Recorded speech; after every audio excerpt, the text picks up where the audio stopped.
Okay, so keep watching this video if you want to walk into your next class and give an amazing lesson on conditional sentences with absolutely no preparation. All you've got to do is watch this video. This is conditional sentences.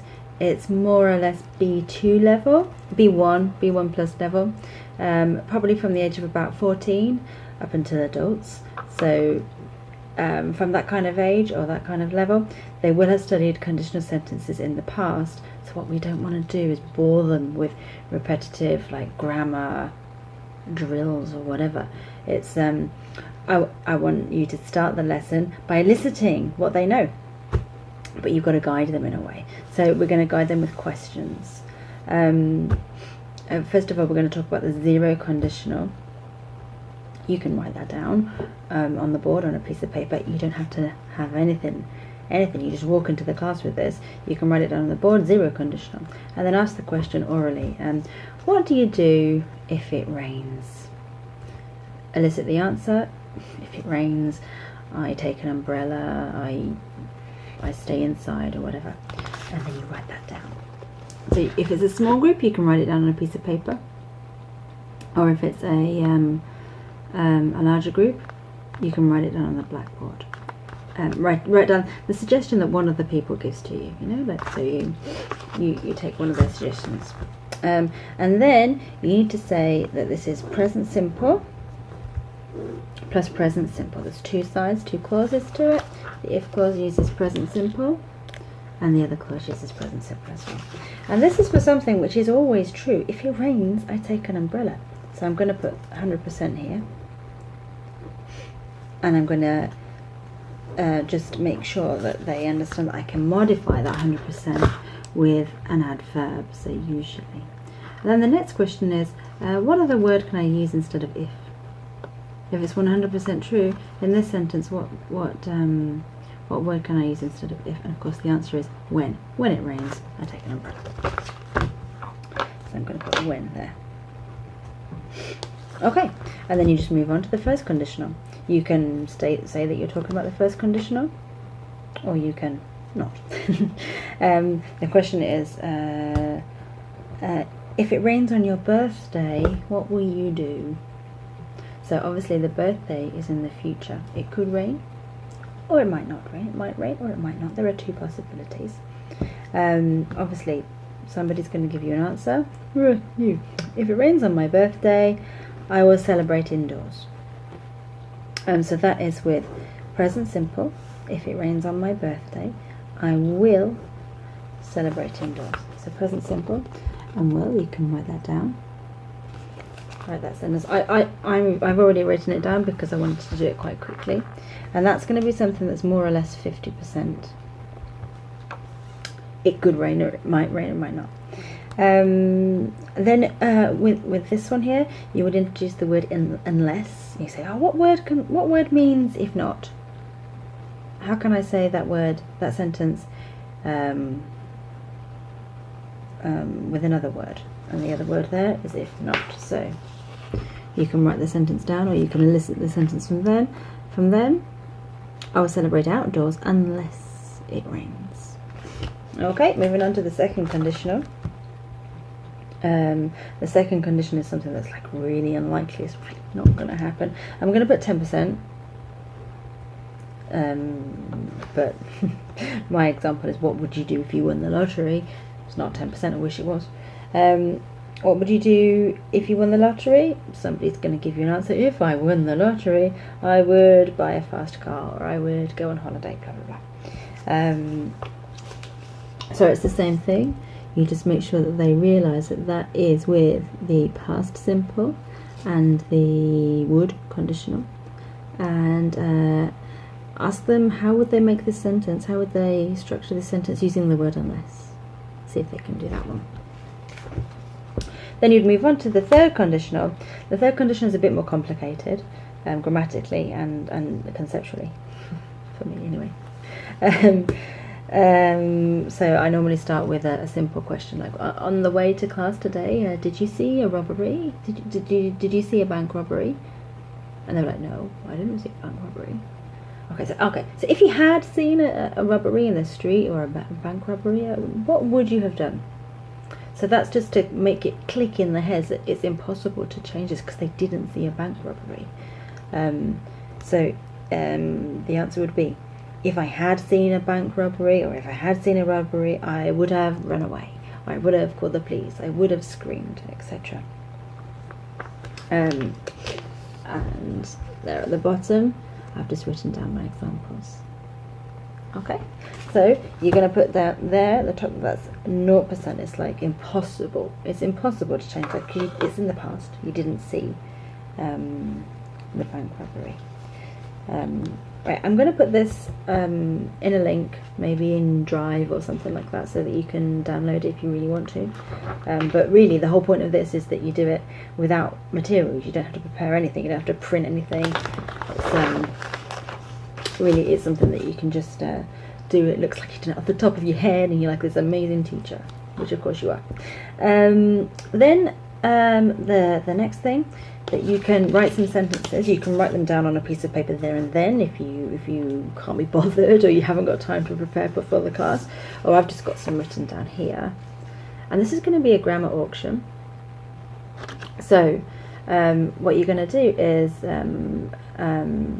write a sentence on the board or write the sentences on a piece of paper one by one, and you're going to give each student in the group, so it works with kind of 2 or 3 students minimum up to huge classes, and you're going to give them, I don't know, hypothetically €200 each or dollars or whatever. And with the sentence, this is called a grammar auction. So the first sentence, this one here is, if it snows, I am usually taking a coat. So you say it to them and you ask them to bid for it. So what they have to do is they have to read it and think whether it's correct or not. So they bid for it, they start bidding for it, you make a chart on the board or on a piece of paper, recording how much each student has spent on grammar things, and then you go over them and see which ones are correct and which ones are incorrect, why they're correct or incorrect, and the person that won the auction, that bought the sentence, if they got it right, they get their money back, and if they got it wrong, they lose their money. So you kind of get a winner in that sense from that game. It's a really good one to kind of check what they know and what they don't know, and make them realise themselves that they don't know these things as well. So, and it's not doing things in a book, which is just awful. Then you will realise what they need. So if they need help with first and second conditionals, a great one to do on the board or on a piece of paper is just say, can you draw a volcano? A spider. Can you draw a volcano that's erupting, and draw a person, a man or a girl, with a speech bubble, and then you can either do it as dictation or write it yourself. Look here.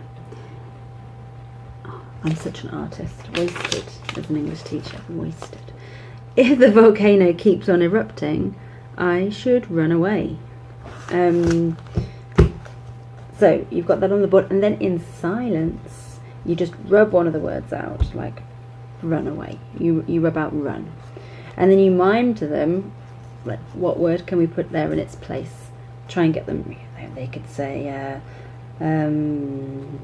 walk away, whatever, but let them think themselves, is it correct or incorrect?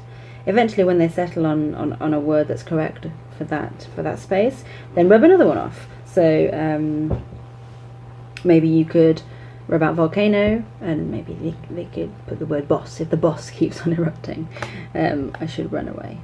Or the word erupting for underpaying or farting or whatever.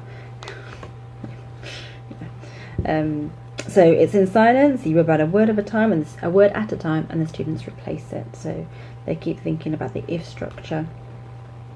They keep on plus ing structure. Perfect. How for the third conditional? Okay, so this is Stephen's shit day, or bad day if they're underage. Stephen is having a really bad day. I've just thought of these sentences, I've written them down, but you can kind of think of them off the top of your head, and you can tell it like a story. So you tell them the story orally. He wasn't looking where he was going when he came out of the supermarket in the morning, and he stepped in some dog poo. And then he got to work with his coffee, and he spilt it all over his shirt, but he didn't have a change of clothes, so he was, with a dirty shirt all day. And that really important information from the phone call, well, he didn't write it down, so he looked like a real idiot in front of his co-workers in the meeting.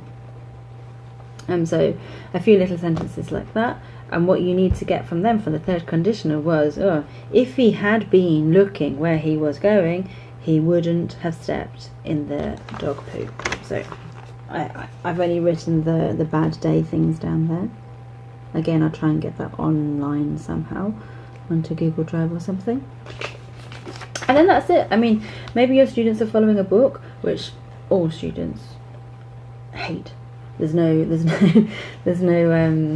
arguing about it. They hate the book, but they kind of have to do it if they're in a school or in an academy, which means they have to do the book. So what you can do is just go through the odd numbers of the exercises in class and ask them to do the odd numbers for homework, or if they can't or don't want to do the homework, just next class just go over them, and don't stress about doing homework and exercises and things. I'm gonna put up in the link to the documents. I'll also give you some good books to get some exercises from, or types of exercises that are just there to reinforce what you've been actually teaching in the class.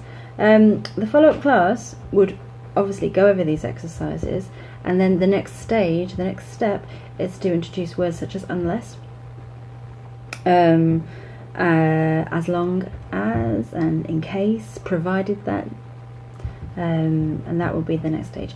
I'm going to try and make that video as soon as possible, so if you want that, don't forget to give me likes or thumbs up or whatever. Subscribe. I really would appreciate that. Okay, enjoy teaching. You're a fantastic teacher.